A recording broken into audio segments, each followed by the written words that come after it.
Jadi kontrol kali ini kawat bawahku ini diganti cuy.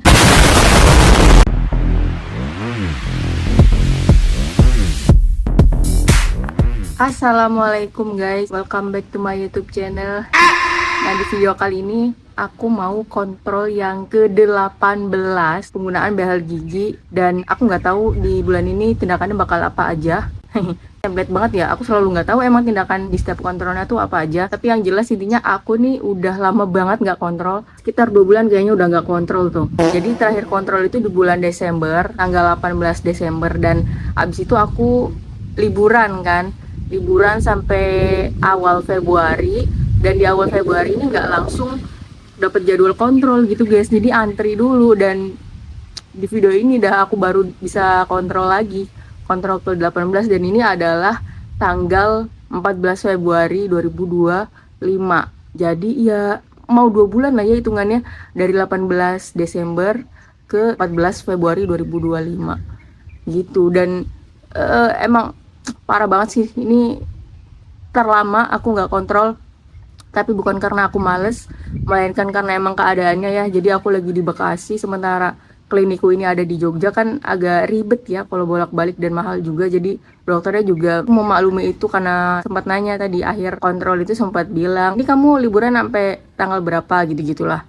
Dan ya udahlah, nggak apa-apa dokternya. Ini kondisi giginya aku mau update. Ini udah kotor banget cuy.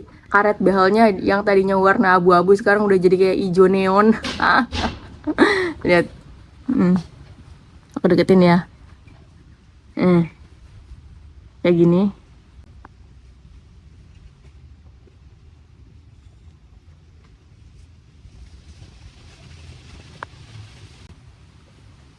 Nah, ini kalau kalian notice, jadi gigi sebelah kananku, taringnya itu tuh udah bener-bener nutup ya, udah nggak open bite lagi cuy. Jadi taring kanan bawahnya itu udah bener-bener di belakang gigi taring kanan atasnya gitu. Dan itu yang aku tunggu-tunggu dari kapan tahu, karena open bite-ku yang di sebelah kanan itu emang udah terlalu lama dan sekarang udah terkoreksi.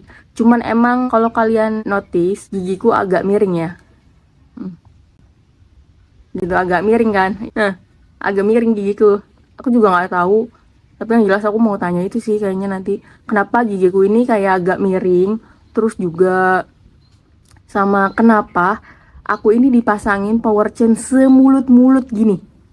Soalnya dari beberapa video yang beredar itu power chain dipasangin cuman di bagian yang emang ada penarikan. Jadi kalau di taring ini, jadi kalau taringnya ini mau dicabut ya taring aja gitu yang dikasih power chain, taring ke belakang. Nah ini aku semulut-mulutnya dikasih power chain. Nah kalau dari beberapa video yang beredar sih kayak, wah ini mah kerjaannya gitu deh pokoknya ya.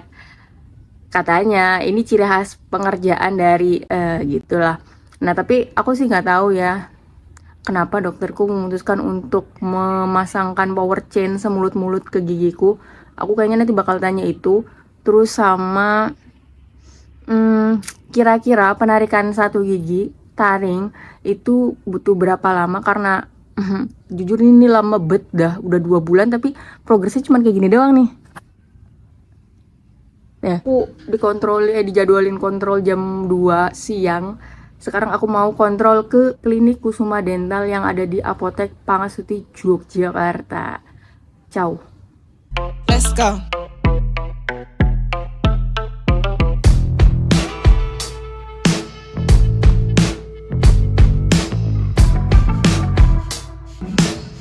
Nah, ini aku udah di Apotek Pangasutinya, guys. Tuh, bisa dilihat itu ada, jadi di sini tuh ada banyak ruangan praktek dokter ya, nggak cuman dokter gigi doang. Dan itu ada tamannya gitu. Cakep cuy.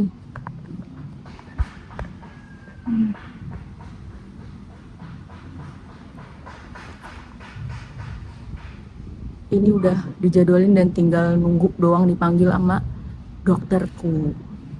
A few moments later. Nah, sekarang aku udah selesai kontrolnya guys. Dan tadi apa aja tindakan yang dilakukan sama dokternya? Pertama, seperti biasa ganti karet behel. Dan aku memilih warna biru soft blue kayak gini ya. memilih karet warna soft blue iseng dan ternyata lucu juga ya kalau dipakai di gigi. Soalnya lucu karena lucunya tuh dalam tanda kutip ya, bukan lucu yang menggemaskan dan aku mengagumi, tapi lucu yang lucu gitu. Soalnya kalau dipikir-pikir lagi, ini tuh gak enak dilihat gitu loh sama warna lipstikku, sementara warna lipstikku tuh kayak gini terus.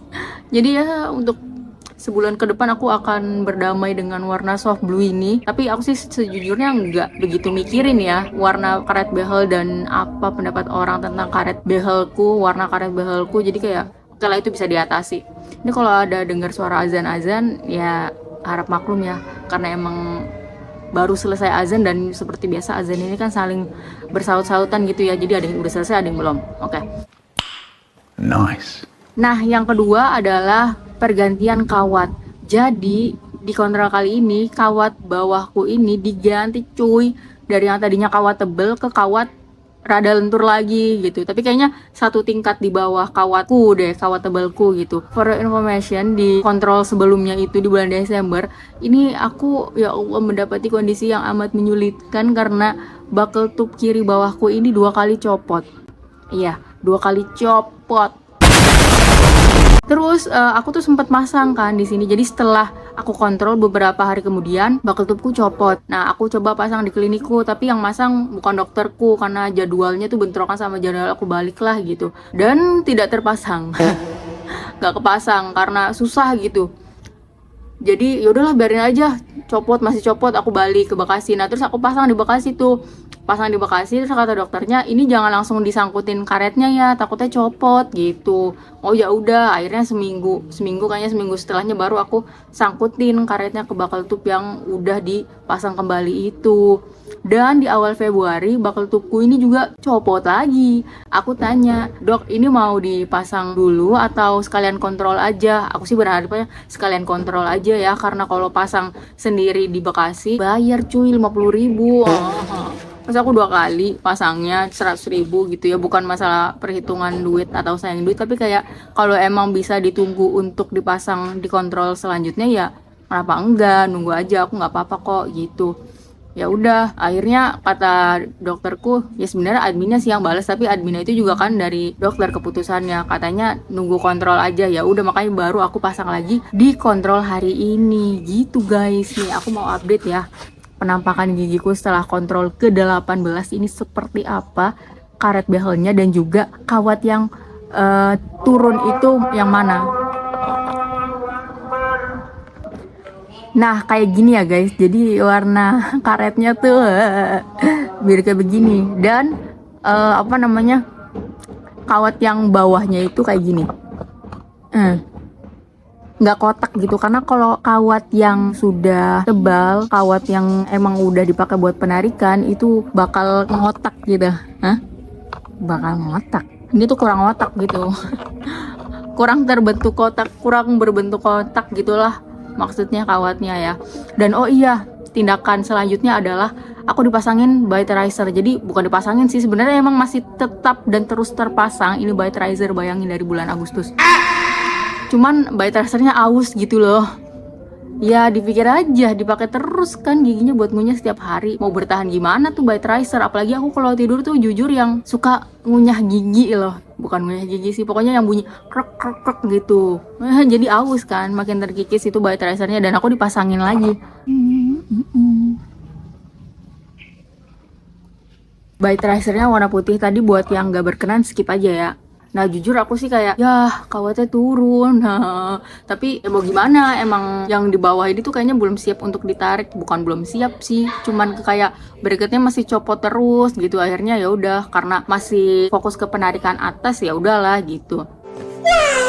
Nah terus tadi itu guys, aku menghabiskan biaya kontrol sebesar 185.000. Pertama biaya dasarnya 135.000, ganti kawatnya satu rahang, satu kawat doang 40.000, dan biaya adminnya jadi total 185.000. Dan aku juga bertanya ke dokterku, kenapa waktu bulan kemarin ini aku dipasangin power chain semulut-mulut. Karena kalau berdasarkan informasi di internet, atau video-video yang beredar, sebenarnya aku sih nggak mencerna, bukan aku nggak mencerna, aku mencerna dan nggak menelan mentah-mentah isi videonya, karena setiap kasus gigi itu pasti treatmentnya akan berbeda. Tapi seenggaknya itu bisa jadi pembanding gitu ya.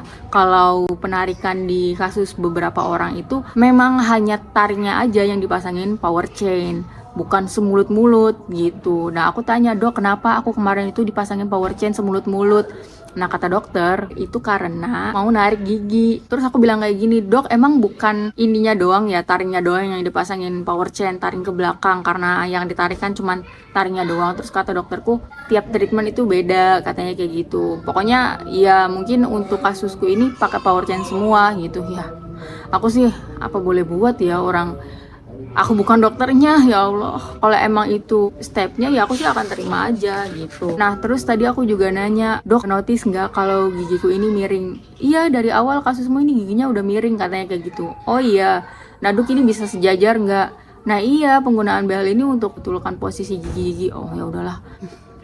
Aku sih nggak bisa membayangkan gimana caranya nanti gigi ini bakal sejajar dan nggak miring. Tapi kalau dokternya bilang begitu, aku optimis aja gitu. Nah terus buat ada nih salah satu subscriberku yang bilang, kak kok dok sih, kak kok kontrol sekarang tuh nggak ada footage sama dokterku gitu kan. Nah aku tuh dari awal udah kayaknya dokter tuh nggak mau divideoin. Aku nggak ngerti ya kenapa, kayak mungkin ada banyak alasannya, tapi waktu itu aku belum tahu. Dan terus aku nanya gini, bukan nanya sih, aku bilang, dok ada salah satu subscriberku yang bilang kok video sekarang tuh nggak ada footage sama dokternya, ngobrol sama dokternya gitu, dokter berkenan nggak gitu. Oh kata dokternya, aku introvert, katanya kayak gitu. Terus aku agak denial dong, karena aku tahu kan dokternya punya IG, dan di IG tuh dia ada kayak video-video profiling dia sebagai ortodontis gitu kan. Tapi di IG tuh ada video dokter ya lagi nerima kontrol orang pemasangan behel. Terus kata dia, ya sebenarnya aku mah ya introvert, terus sama tergantung mood. Ya udahlah angel coy, wis lah, nggak usah berharap ya kalau di video behelku ini bakal ada footage sama dokternya. Jujur sih baik dokternya, perawatannya juga oke. Cuman aku pokoknya ada hal yang bikin aku kadang kalau habis kontrol kok kurang legowo gitu. Tapi overall itu dokter worth it, maksudnya karena beliau ortodontis dan juga harganya terjangkau di Jogja. Jadi kayak gas lah gitu. Dan aku mau update gigi juga, giginya masih kayak gini-gini aja, kagak berubah dari awal opening video ini. Tapi nggak apa-apa deh, tampak depan udah kayak gitu guys. Aku sih berharap dokterku mau masuk ke videoku ya, tapi ya aku nggak tahu sih alasan tersembunyinya apa. Tapi yang beliau sampaikan itu adalah beliau introvert dan juga tergantung mood. Videonya bakal aku akhiri di sini. Buat kalian yang mau tanya-tanya soal behel gigi, utamanya behel gigi di Jogja, bisa komen dan like video ini. Kemudian subscribe jangan lupa. Terima kasih banget kalau udah bantu apa yang tadi aku sebutin. Terus juga jangan skip iklannya ya, karena ini yang membuat aku semangat untuk bikin video. Arigatou gozaimasu. See you on my next video. Bye bye.